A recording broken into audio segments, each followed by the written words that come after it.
Hi, it's Mark Murphy with traveltube.com, and I've got a great guest for you today, somebody in the luxury travel space, Becky Lukovic, and she's with My Bella Travel. And we're going to talk to her about the state of the luxury travel market and get a little background on how she got into the industry right around 9/11, which is kind of interesting. So she's been at it for about 24 years, and she's going to share some of her insights and how she's evolved in the business. So let me welcome Becky to the stage.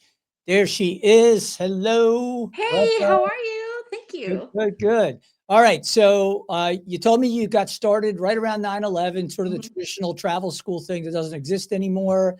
Tell me very quickly your journey, how you started, what got you into the business, and then how you evolved to be with travel experts today. Sure. I think I got started the same way a lot of people do in our industry. I was consulting friends and family on their itineraries. I was a big, I was a big like backpacker, go carry your entire world, Yep. on your tiny, tiny little suitcase.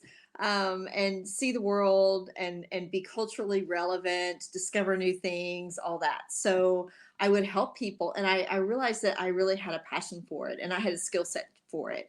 And so I found myself on this trip that I had planned in Italy on the Amalfi Coast. And so it was an anniversary and all that. And I'm standing there at the Bay of Naples going, this was pretty awesome.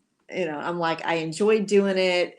Like all these things came together seamless. Like I could do this as a business. I could advise other people, charge them a consultation fee. I didn't think anybody in the world did this kind of thing because what I knew travel agents were, they wanted to sell me Disney, they want to sell me a cruise or a bus tour. And I'm like, Right. no, I don't want to do that.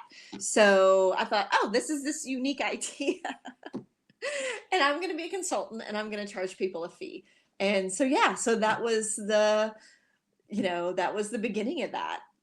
And Got it's been a wild ride since then. So did you start with a host agency? How did you start? And then how did you end up at travel experts? I did because I we talked about me going to travel school. So it was this online travel school and there was this package you could buy. And in this package you could buy like a student ASTA membership and then you got all these courses, a little bit of saber training and all that. And then it also included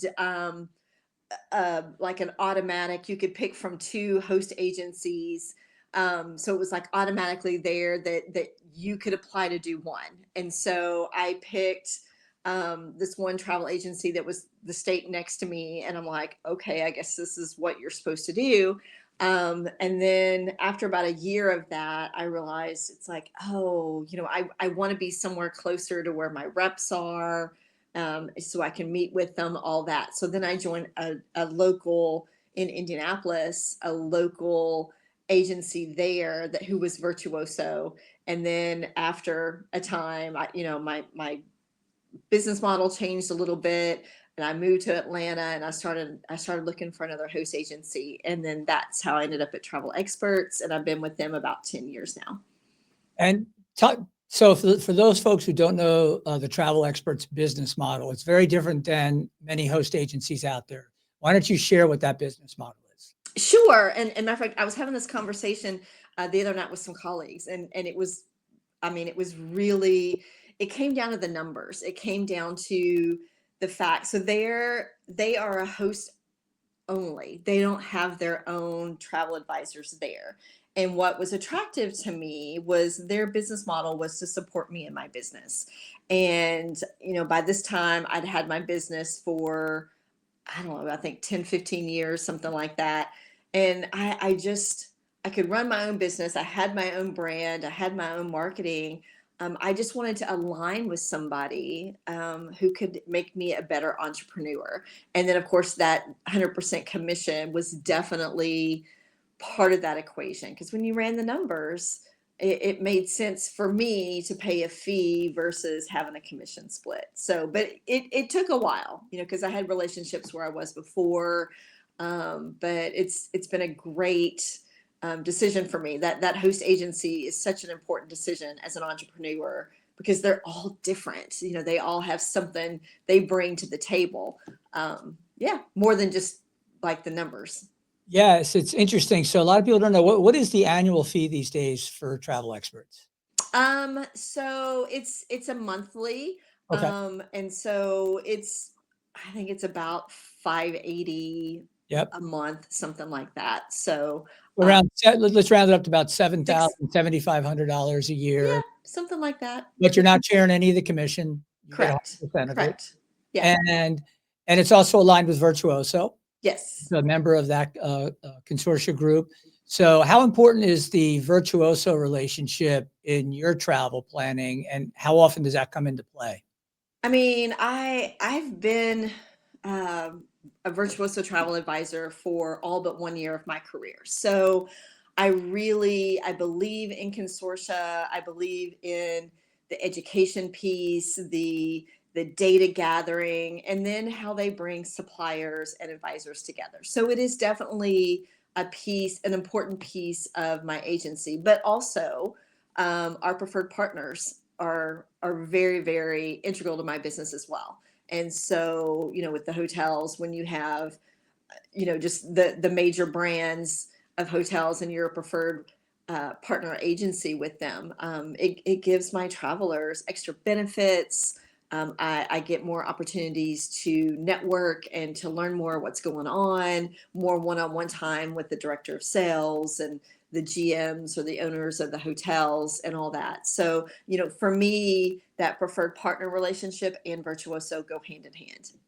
So it's interesting because I think I've always stated this. I don't think a lot of consumers understand the travel agency business model.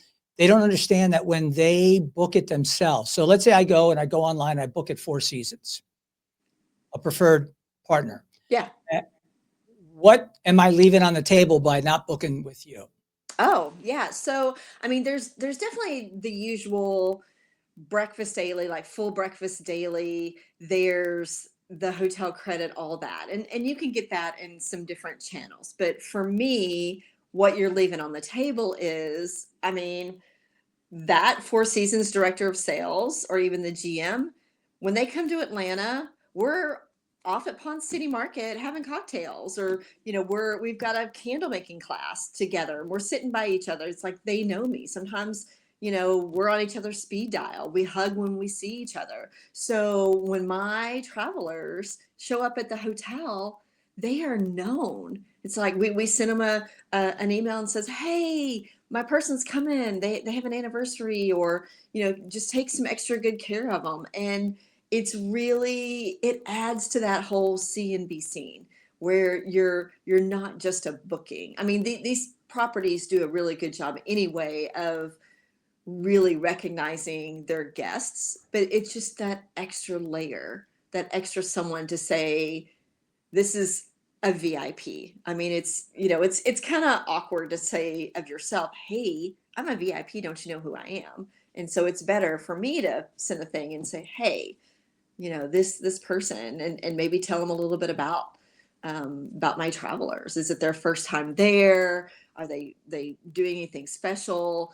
Do they just want to lay low and not be bothered? I mean, there's all kinds of things that I share with my partners. That's interesting because when I stay at these luxury properties, right, or go on a luxury cruise, I am blown away by how quickly everybody that works there, "Hello, Mr. Murphy. Good morning." And you're just like, "Who Yeah. the hell is that guy?" Yeah. And what are they doing? Like facial recognition? Like what do you think the scoop is on that? Why are they so good at that? What is it about those brands? I think they hire for that, first of all. They hire for people who pay attention and they see. Also, they do. So they, either they have a name, maybe they have a photo that they've, found on socials or whatever.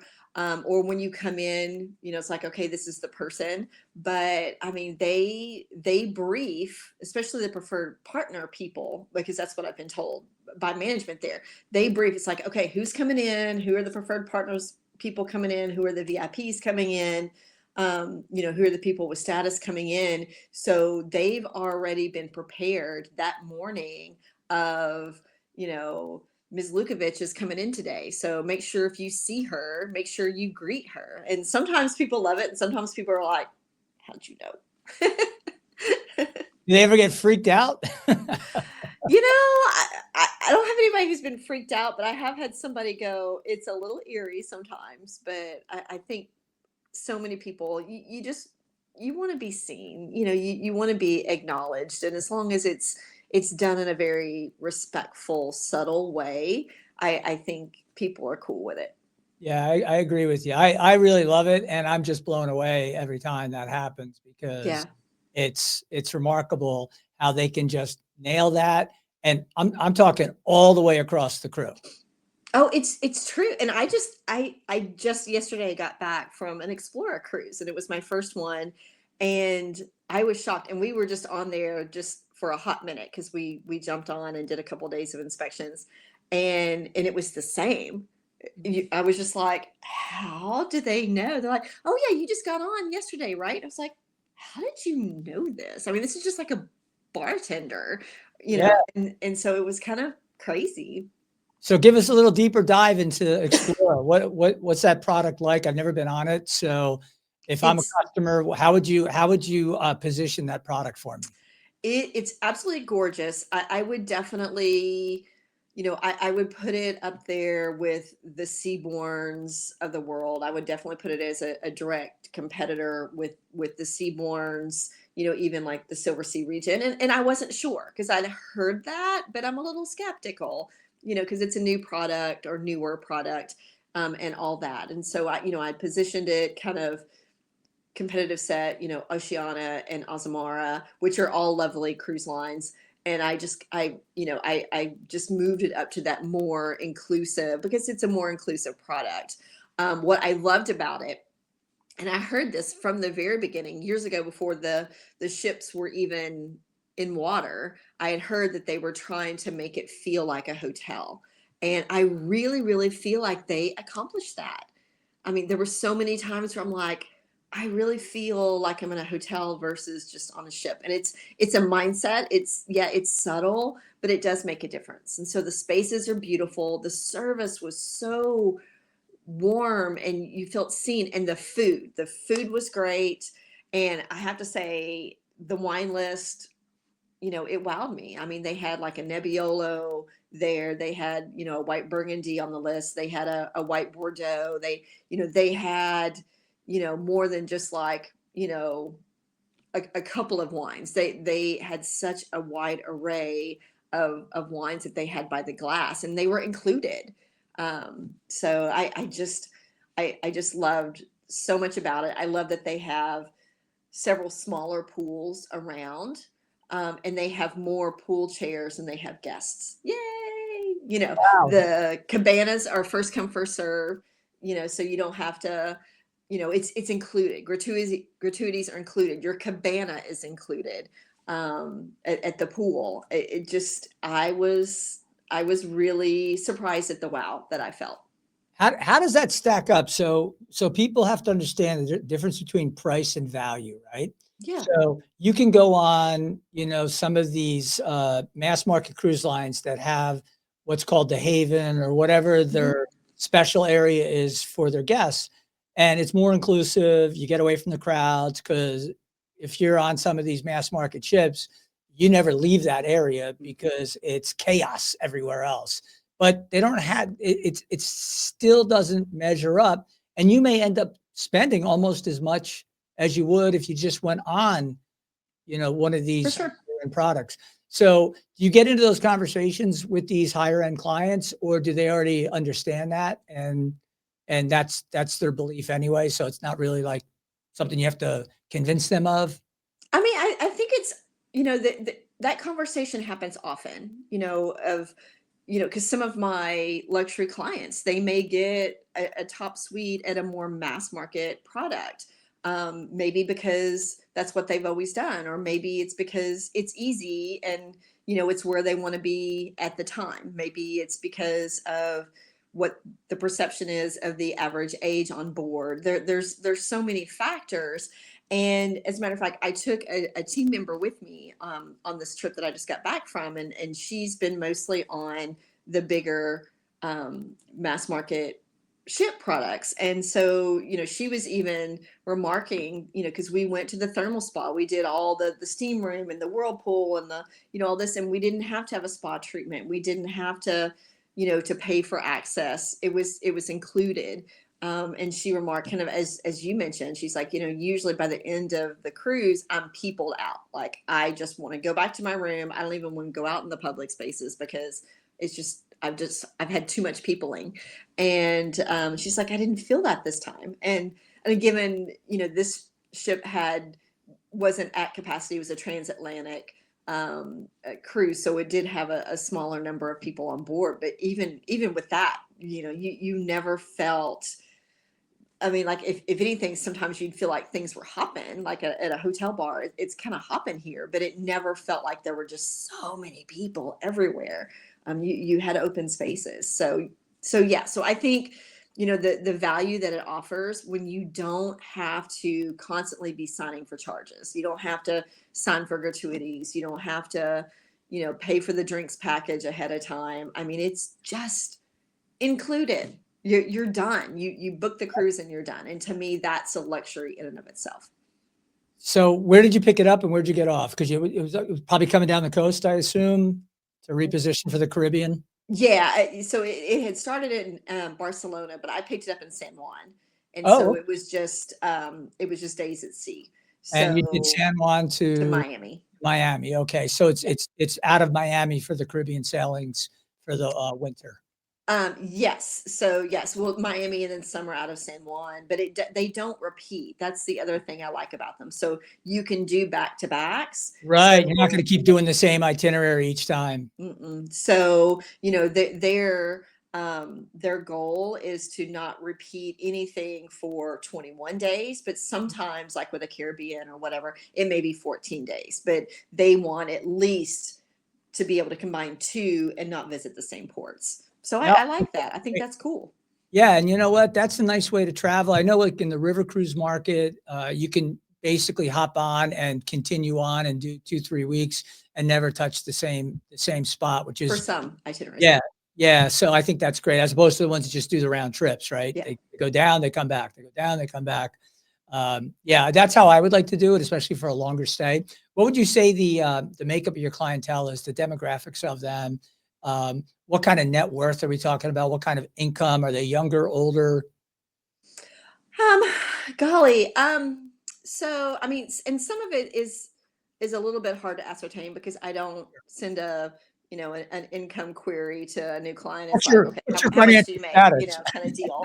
But I definitely have people who are, definitely up there in terms of income, definitely. So, I would say about, 60 between 60 and 70% are what I would consider luxury travelers.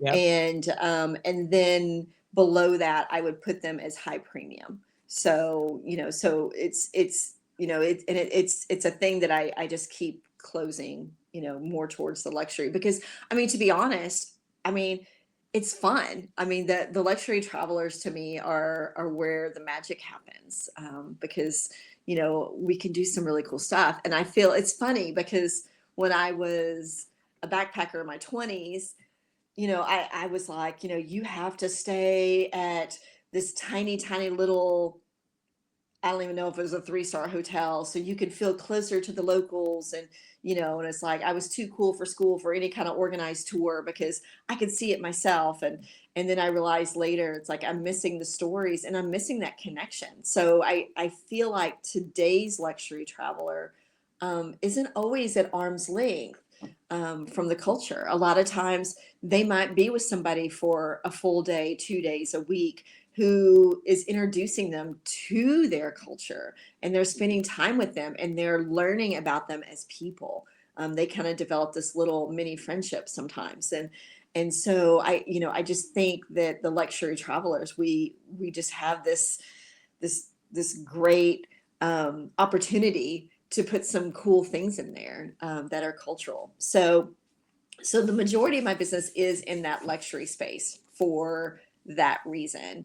And then I would say an interesting development is the number of single, maybe not single as in married, but solo women travelers. And so maybe their partner won't travel, or they don't want to go see the things they want to see, but they still want to travel. So we've created these groups of women traveling together because, building community, because women in their 40s, 50s, 60s, 70s, we still have stuff we want to see and we want to do it and we don't want to wait anymore. And so that's been an interesting demographic, that I'm seeing is women traveling in small groups or traveling solo as well. Yeah, it's interesting because you've got those luxury little FIT groups, and then it's typically people with similar interests that come together. Is it usually one person that reaches out and then that person's organizing that group, or are you organizing it yourself and then marketing, hey, if you're looking for a female only trip, blah, blah, blah, we've got this group going, it's limited to 10 people. If you want in, and then they meet new friends that become lifetime friends, or is it the other way where they've already got their group and they're going to bring them to your table? It's a little bit of both. I do have people who reach out and say, "Hey, I want to do this trip, with my friends," and I help them create it. We do that, but I've also been very intentional in creating, a community of women travelers who want to travel in that kind of fun, sassy, curious way. So I have done a lot of me finding, it's like, where do we want to go? What do we want to do? So I have done a lot of that. And then we've expanded it this year, for 2026. We're going to actually have some groups I host that's for everyone. So I have Ciao Bella, which is a women's travel club, because, Ciao Bella. And so then we just launched Ciao Amici, which is anybody can come, and just one a year and more adventuresome. So, a small boat on the rainforest down the Amazon, with just a small group of people, who are as fun as you are, that kind of thing. So it is a little bit of both. Gotcha. Now that's interesting. So how do you go out and find these people? If it's your group, right? You're putting it together. It's going to be a cool experience. Give me a couple of your marketing steps to go find those folks and bring them in. Is it through social media? Is it an email list? Is it just networking and clubs or things that you're a member of down there in Atlanta? Yeah, it's definitely a little bit of all of the above. But for Ciao Bella, what I did was we just started identifying local women. We partnered with a bookstore, and we would have events, and we still do. We have events every couple of months. And I want to connect women. So it's like, come join us, have some wine. Sometimes we have a supplier partner come in. Sometimes we do something fun on our own. And it's never like, it's not a salesy thing. It's a learn something, let's learn. I mean, even like hey, let's learn how to do a charcuterie board. Let's get a Marchand 101. Let's do a vision board. I mean, just all kinds of stuff. And so for me, creating these local events, for people to come, and I just like, it's like, bring your friends, bring your friends, bring your friends. And they come and they have a good time. And even if they never travel, they can still come to a Ciao Bella event, which is local in Atlanta. And so we started from there. And then also, culinary organizations I'm part of, just different organizations. There's definitely a social media aspect with that, putting things out. So it's a little bit of that as well. But for me, I really wanted that local connection for my Ciao Bella ladies. Yeah, and it's a lot easier to organize right in your backyard, Yeah. especially if you've been there. How long have you been in Atlanta? I've been in Atlanta for 10 years. Okay. So yeah. I moved So here you in got to Atlanta, that's when you're connected with travel experts, because I'm pretty sure they're based in Atlanta, correct? They're in Raleigh, but not far. Okay, that's right. North Carolina. That's right. Yeah. They've been But there. there is a really cool Atlanta contingency of Rockstar travel advisors in Atlanta. So that's kind of how I got connected as well. Got it. Now, do you find that the agents work together to further the industry, or are you competing amongst yourselves for the same pool? I mean, we like to say community over competition. So, so whether it's in person, I mean, we're always giving each other advice. It's like, okay, so what are you using for project management software? What are you using? Who are you using for insurance? Or, who do you want? Like, I'm looking for somebody, a place to stay in Zanzibar.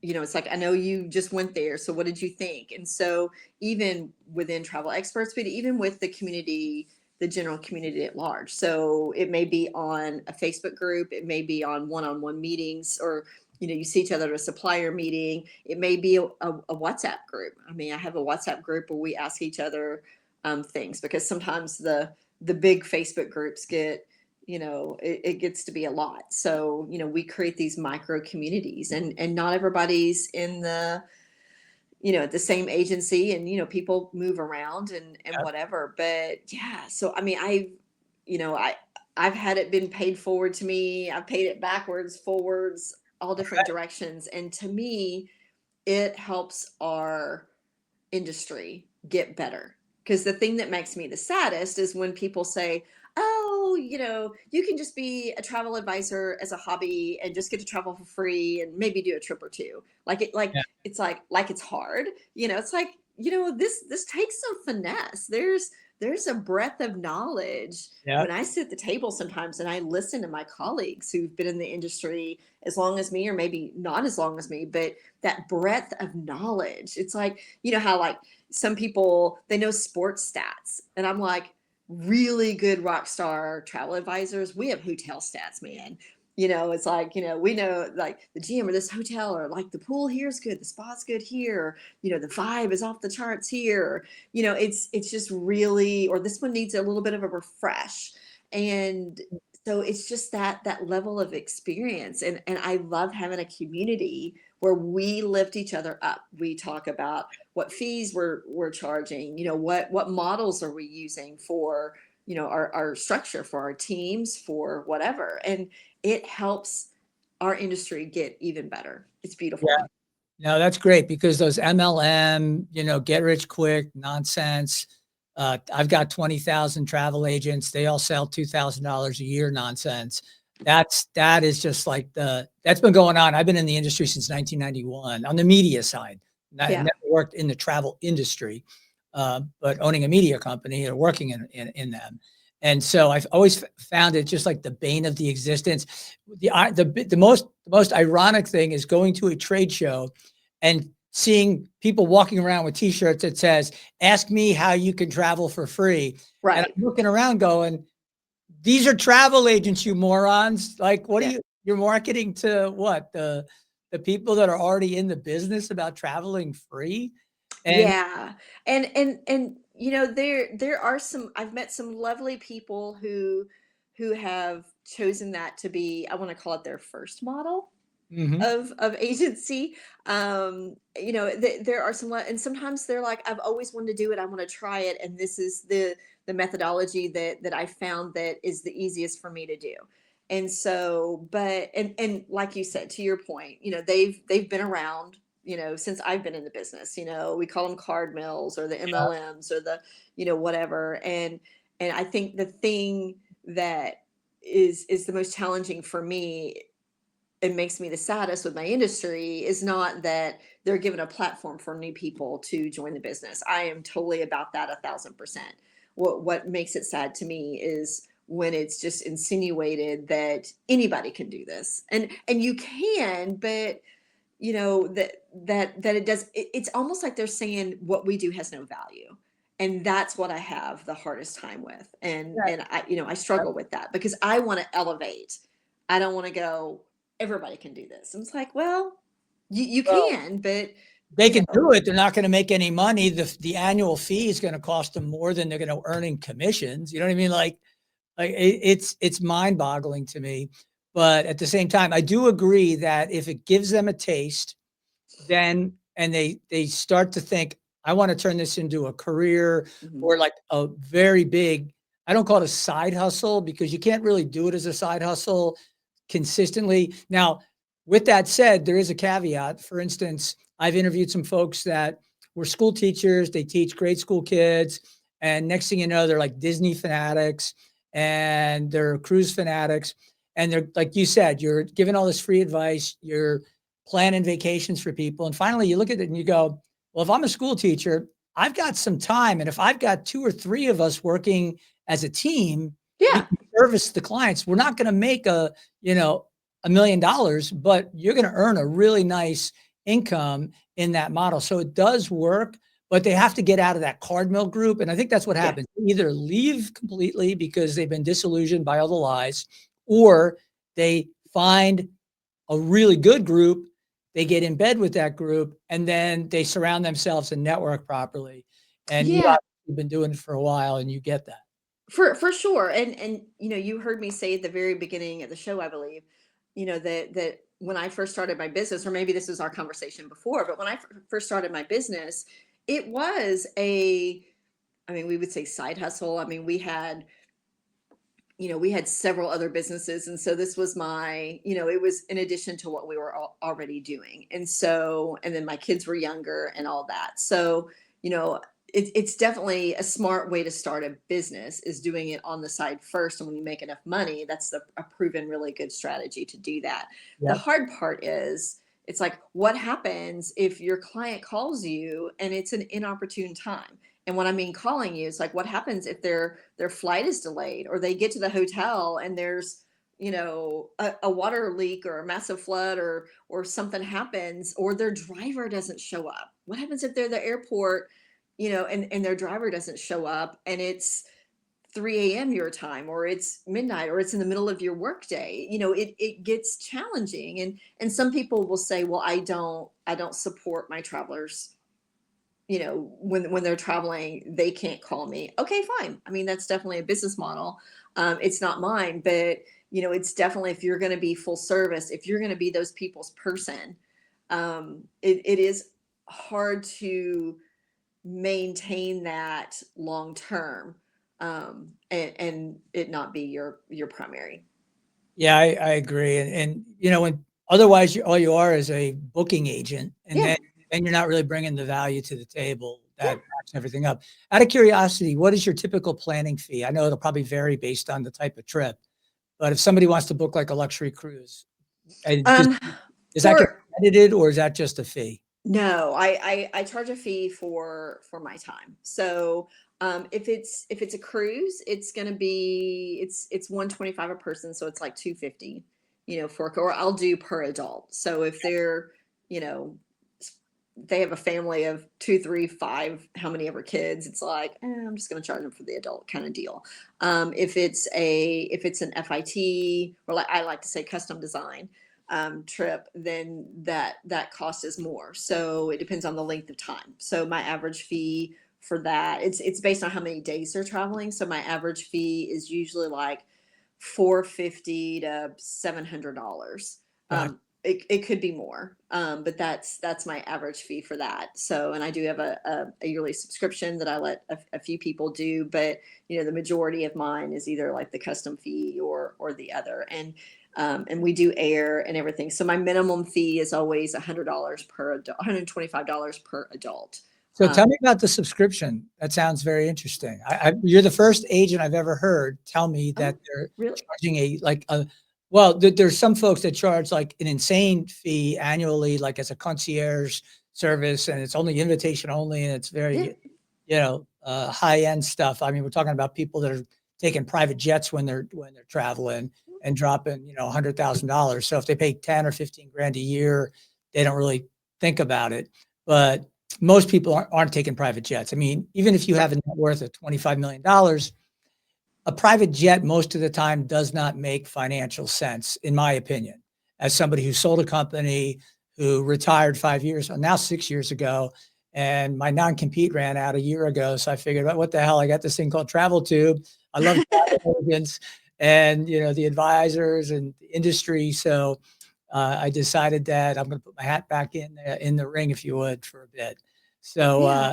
yeah, tell me about that, what you charge for that subscription fee, and I guess it just covers all those planning. Is for somebody who does a lot of trips, that would probably make a lot of business sense for them.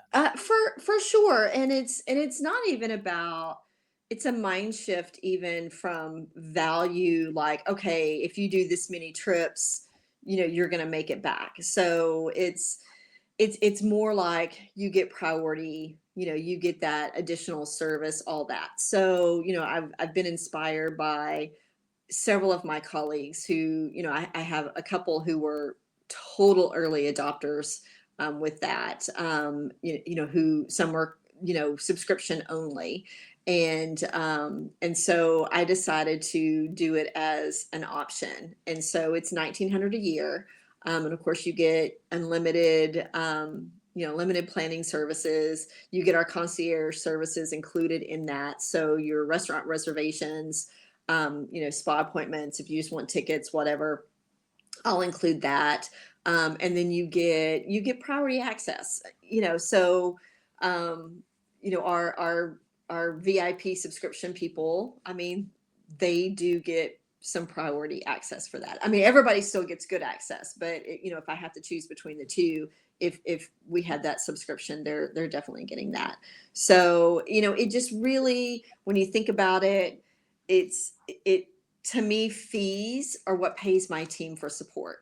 And that's how I can afford to have somebody help me with my itineraries and help me with, to do the financials and the back office and all that. And so, fees, my goal is always to have my fees support my team. It doesn't always happen. But some years we get really close, and it does add an extra layer of income. So, for us every year, it definitely, is a nice bump for that. Very cool. I like that a lot. I like that a lot because, I think that's a very reasonable amount of money to have access to somebody who knows their stuff and is always available, right? So that's key. So let's shift gears. What is the hottest product or, just region of the world that you're actively selling today? What's driving that interest? Definitely Japan is still very, very, very hot. And I think some of that interest is because they were one of the last countries to open up after COVID. So there was this demand. And for me, you can see when, the trends happen, there's articles written about it, and then other publications pick up those articles, and then somebody's friend at the cocktail party went because they read the article, and maybe they're the early adopter, and then suddenly they're like, well, I want to do that. And so I think that gets very driven by social, I mean, both social media, but also your social circles, or people you follow. So there's that. I'm definitely seeing a lot, Vietnam, Thailand, Southeast Asia, that's getting a really good buzz for me. So that region's definitely there. And then I'll say some cool things, like some cool things to do. Like, you have photographers, like, you've got Pics Around, you've got Flightographer. To me, that's such a fun add to an itinerary. It's like, hey, why don't we get a photographer for you?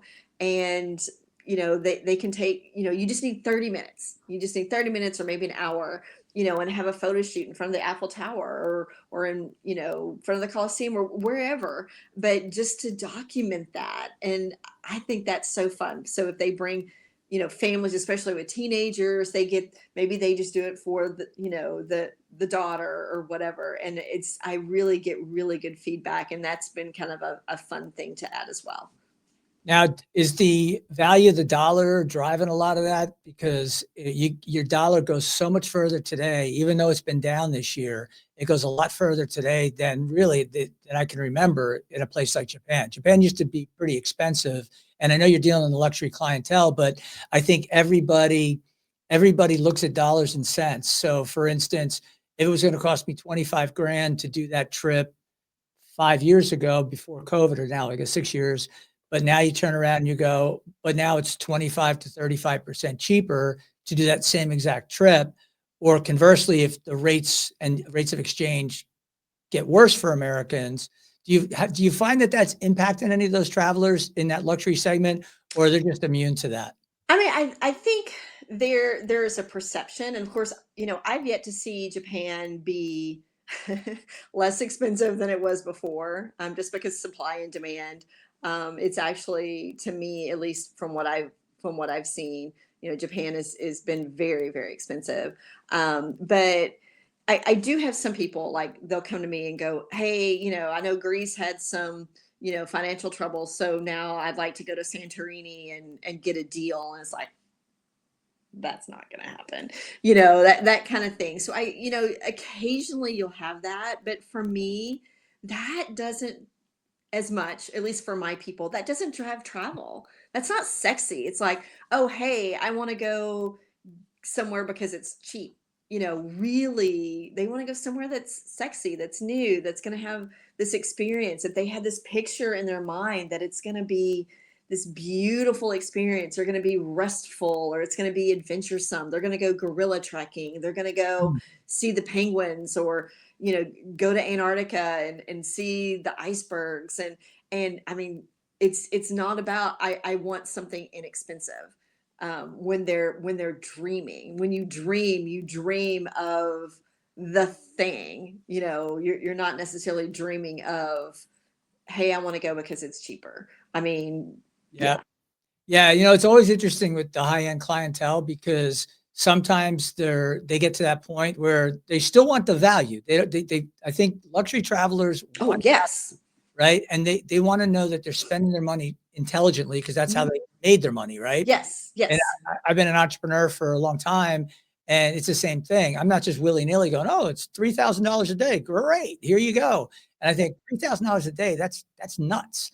You know what I yeah. mean? Because some of those places, they just don't, frankly, warrant those kinds of prices. I think that what we've seen is a massive increase in costs to travel.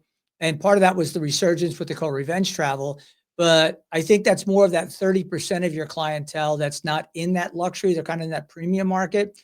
I bet you they're a little bit more sensitive to those price points. I mean, sort of, but I don't. To me, I'm seeing people spend it. Even people who aren't a millionaire, even people who aren't a half millionaire.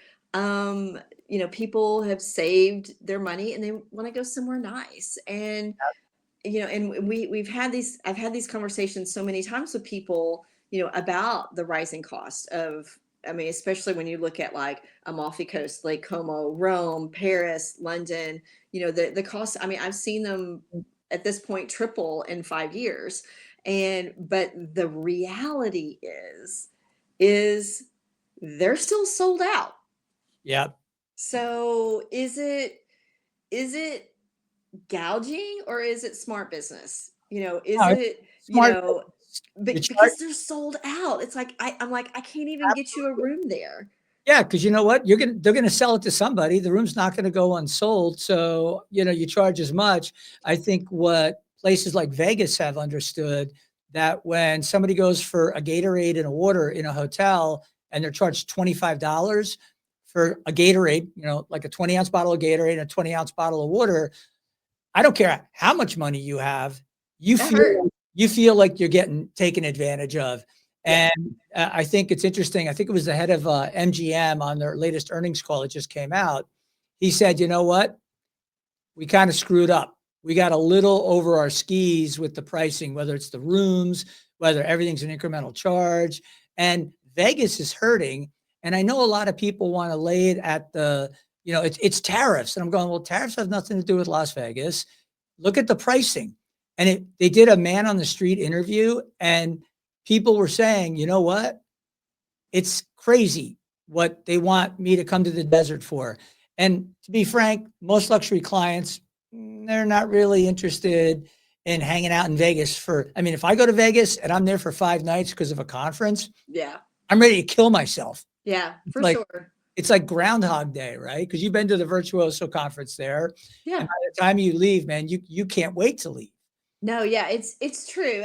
But I will also say that a luxury product should, they don't always, but I mean, they should be providing some of those things too. I mean, so for example, if you go to, I mean, to me, it just drives me crazy when I go to a hotel and I can't even have a water. Like, they want to charge me $15 for a water this big. And this is a hotel that's not even a premium hotel, or or they'll give you like a teeny water and like there's no turn down. So, you don't get those extra waters at turn down. You don't get, it's not like, oh, sure, anything you need, whatever. It's like, okay, there's a charge to that. And so, I do think I hear what you're saying where, I've fallen prey to, Vegas and mini bar. And I'm just so thirsty in the middle of the night. I'm like, I don't care how much it costs. And I get the bill and I'm like, I didn't realize that bottle of water was $25.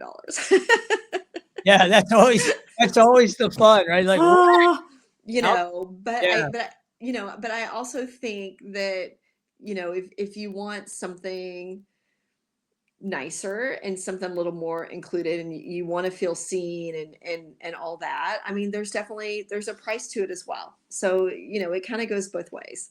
no, you're right about that. Absolutely right about that. What cruise lines you and your customers really zeroing in on these days? I mean, there's some new entries in the market. You have the Ritz-Carlton yachts, the Four Seasons yachts. Have you experienced any of those? And obviously, you just did Explora. Uh, Tell me a little bit about those and what the uptake is. Are they selling them out? What's happening? Yeah, I mean, I'm definitely, Ritz-Carlton yacht is definitely high on my list. I haven't experienced it personally yet. Sometimes I feel like my list of things I need to experience is so long. But I definitely, I mean, we sell a pretty wide variety of cruise products. We don't sell them all. I mean, there's definitely some on the more budgety end or the more inexpensive end that we don't sell. And it's not even because of like what my commission's going to be. I mean, that's a factor, but really for me, it's been traveler satisfaction. And so if my people are coming back and they don't say, wow, that was the most amazing thing I've ever done, or, I had the best time, if they're like, yeah, it was fine. Yeah, I'll do another one, but I don't know, blah, blah, blah. It's like, I want to sell products that wow.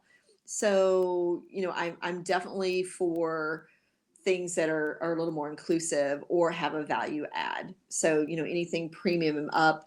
Right now, I do love an expedition ship, like a good, like I love Lindblad. I think they do a good job. I think some of these like smaller ships like Aqua Expeditions have some kind of interesting, they're in the Mekong and they're down in the Amazon with like these little luxury 20 cabin, 20 suite boats, and you're on the skiffs and you're going through all the channels and all that. I think that evokes that sense of adventure, and that's what I like in a cruise. The interesting ports, the food is good, that type of thing. So definitely, with Ritz, I'm definitely seeing even more traction than was there before. I think initially some people may have thought it was more like smaller, like a little more yacht, and it is definitely like a bigger product, but they're kind of on that paradigm of a floating hotel as well. They want it to feel like you're. Matter of fact, the president of Explora said it perfectly when I was on board. He said, I want to be a hotel whose home is the sea. And I just love that mental picture. So that tends to be where, we focus on, and where I have business development managers, since we have a travel advisor audience, to me, if I have a business development manager who knows their product, who can help me massage things, or who can help me maybe do a favor and have an exception to something for a very specific reason. I want my BDMs to be my partners, and I treat my partners with respect and kindness and compassion as well. But, if there's BDMs that don't care as much, then I'm not going to care as much. So I hope that answers your question. No, that's good. No, that's solid. That's solid. I keep seeing the ads for them. I keep seeing the product. I haven't been on either the Four Seasons or the Ritz-Carlton. Years ago when Sea Dream came out, and Larry Pimentel Okay. was ahead of that. We did that every year and really enjoyed that product. And what they did was they took these older ships. I think they were the older Seabourn ships, and then they cut off the top. They created this Mhm. like yacht experience. It was a very cool product. Haven't been on it in probably 10, 12 years. I have no idea at this point, but I've been out of the market, if you would, because, sell the company. You had the COVID issues. I've already been to 80 countries. I've already been all over the world. You know what I mean? It's like, yeah, it'd be cool to go back to Southeast Asia, but does my wife want to travel to the other side of the world? Not right now. So, Yeah. we're so busy with family, friends, and we have a couple of different houses and great, I'm in Fort Lauderdale, great vacation destination. We spend the summers in Long Beach Island, New Jersey. We have a house out in Boulder, Colorado that my kids live in now. They're both musicians trying to make it in that space, which is a challenge. So we basically go out there for a couple of months, go to the Jersey Shore, and I'm having a totally different travel experience. But at the same time, you get the itch because you want to go out and do some of those things that I've done where I was kind of working. We go shoot video and do other things. So I was getting the local experience. I was hanging out with locals. I was having an awesome time. Mhm. In Penang in Malaysia and going over to Singapore and eating the street food but we were actually working. It wasn't like we were Yeah. just lounging at a pool bar the whole day. So Right. Well, so because our work is pleasure. People say, "Was it work or pleasure?" I'm like, "My work is pleasure." yes. And you have seasons. Like, this last year I've had a season where I wasn't I mean, the Explorer was the I made an exception for them, but it's like I wasn't traveling for work. I was only traveling for pleasure this year, Yeah. and it was amazing. And then next year is going to be some of the same. I think sometimes as travel advisors, we get so used to traveling with a fam or with a purpose. And Yeah. it's like, and so people ask me, like, what's the difference? I'm like, my purpose. My purpose when I'm traveling not for work is to travel for Becky.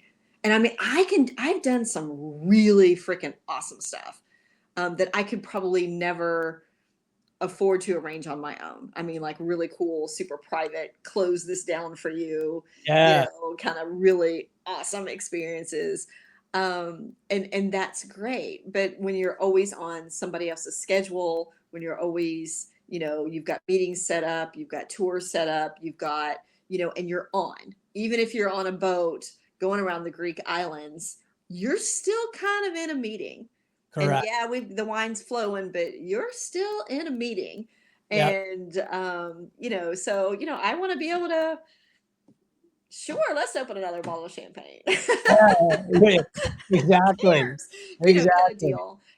But I think we need, as travel advisors, I think we need a self-care in our travel too. Yeah.